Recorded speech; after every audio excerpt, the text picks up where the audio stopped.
You might be familiar with the concept of finding a specific topic or niche to create your content around, but these days, knowing your audience, understanding specific details about the viewer you're creating content for is the new way to be successful online. Growing a dedicated community, getting high-paying brand deals, and making better content all start with knowing your audience. And in this video, I'm going to be sharing tips on how you can get started doing this.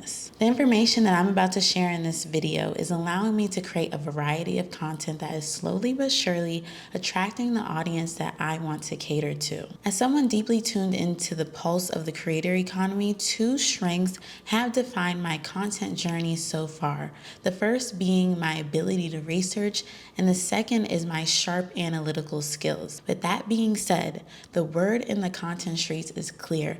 2024 is the year that creators who aren't just creators, but are true experts of their audience will stand out and win big. In recent videos, I've emphasized the critical importance of knowing your audience, and today I'm diving deeper to guide you on exactly how to understand your audience better. First, let's define target audience. In the context of content creators and influencers, a target audience refers to the specific group of people that a creator aims to reach, engage, and resonate with through their content. There is a difference between your target audience and your actual audience. Your target audience is the group of people you intend to reach, while your actual audience is the real people who actively consume your content. In business, right, your actual audience aligns with what is often referred to as total addressable market, or TAM for short. For content creators and influencers, your TAM is how many people exist that will click on your content when it shows up in front of them. It is essentially your potential audience. Now, a great way to know your audience is to be intentional about the audience that you want to have. A good starting point for figuring out the audience that you want to have is by having an overarching name for who your content is for. We are going to talk about getting really detailed with who your content is for, but I think it's helpful to just start to say, for example, I make content for content creators and online entrepreneurs. That's who I make content for. And when I was able to start in a broad sense, it was much easier to identify specific details about the viewer I want to create content for. So another example of who you might create content for, it could be for young moms or middle-aged moms, or I create content for 9-to-5 employees. You know, there's an overarching name or title for the people your content is for. So start with that. Then I think another great place to start is creating your audience avatar. So this is where you are going to get really specific with who you're creating content for. Knowing your audience is really similar to how you know the intricate details of a close friend of yours. And I really love having an audience avatar because it's like you're the captain. You can choose the direction you want to take your content ship by being really clear on who it is you want to speak to. If you're choosing who you want to talk to, then you can attract those people towards you because you'll be speaking their language in your content. If you already have an audience and you want to get to know them better, you can do things like conducting surveys and focus groups, getting really deep and personal in the comment section, or you can analyze your analytics in like a different way. In a future video, I will go into more details on this. But regardless of audience size currently, knowing your audience will give you like parameters to stay within in regards to the topics that you want to cover on your channel or in your content overall, because the topics always need to remain relevant to your audience. To create an audience avatar, you're going to want to do 3 things. And number 1 is define demographics. You'll want to identify things like age, gender, location, and other basic characteristics of your ideal viewer. Number 2 is explore interests and behaviors. Understand what your audience likes, dislikes, and the content they engage with. And number 3 is craft a persona. This is creating a fictional character embodying your ideal viewer's traits for a clear, relatable target. Here's an example of an audience persona for a lifestyle and wellness content creator. So the demographics of this example audience avatar is ages 25 to 35. The gender is female. Mostly women are in this audience. And their location is urban areas, so they probably live in major cities. And their occupation is usually, they define themselves as a young professional. So maybe you're 9 to 5 woman. For their interests and behaviors, they're into healthy living, fitness, and mindfulness. And they're usually active on social media. They follow wellness blogs and enjoy trying new recipes. Now, for the persona of this audience avatar, meet wellness warrior Wendy. Wendy is a 30-year-old urban professional who values a balanced and healthy lifestyle. She's passionate about fitness, enjoys trying new workout trends, and loves exploring wellness practices. Wendy is active on social media, particularly Instagram, where she follows wellness influencers and shares her own wellness journey. By having an audience avatar, it should create a clear picture of the target audience, making it easier to create content that would resonate with someone like wellness warrior Wendy. And once you have this avatar, you want to use them as a consultant. And what I mean by that is when you are generating ideas for your content, think about, in this example, wellness warrior Wendy, and would she be interested in watching or engaging with this piece of content? And if you're not too sure, you probably want to scrap that idea and refer back to your audience, your persona, and make something that she would definitely be interested in. And you could potentially be your own target audience. Take a look at yourself and see, are you trying to serve people that are like you and that resonate with your demographics and your interests and your behaviors?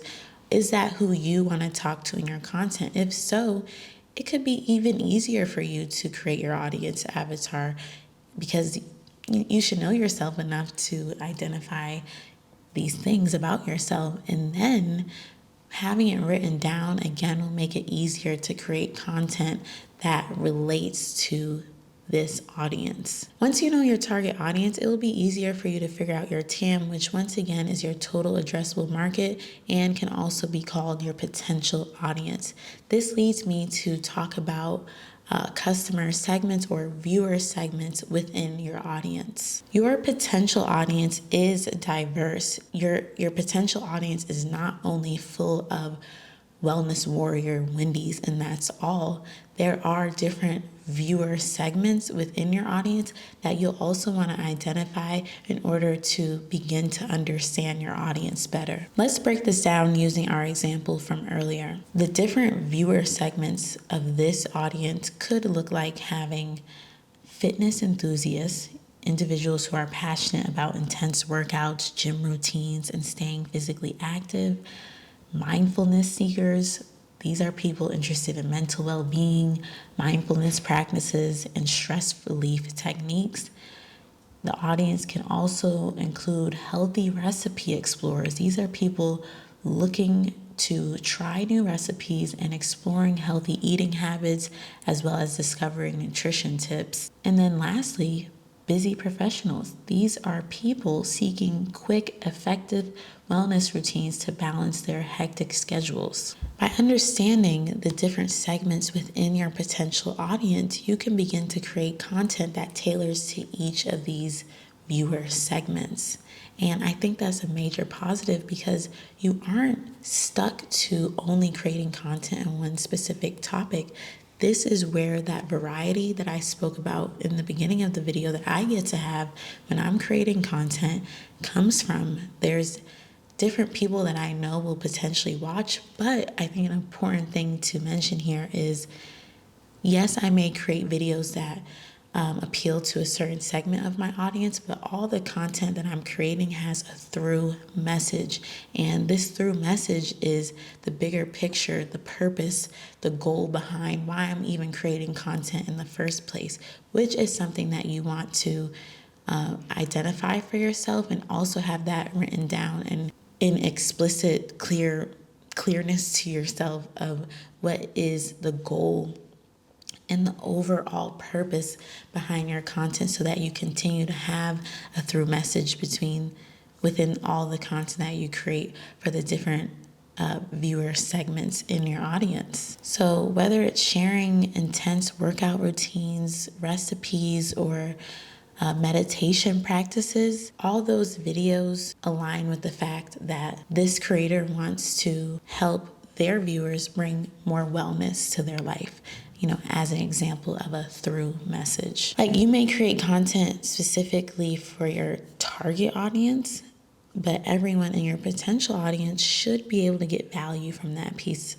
of content, and vice versa. What inspired this video in the first place is that knowing your audience is the key trend in 2024, and it's not really a trend, it's actually a staple skill of having a business or creating a brand in general. And if you're someone who wants to have brand deals a part of your digital income streams, then you need to be aware of the fact that brands are shifting their expectations for content creators and influencers. It's not about likes and vanity metrics anymore. These companies are even going to start implementing performance-based brand deals. And furthermore, brands want to know who you serve so that they can determine if your audience aligns with their marketing goals. That's why if you are serious about making money from your content, especially through brand deals, it might not be a bad idea to kind of think of yourself as a mini marketing agency. When it comes to being an influencer or having brand deals, you're essentially marketing products and services for other companies. And a successful marketing agency understands their audience, and so should you. You are literally a part, like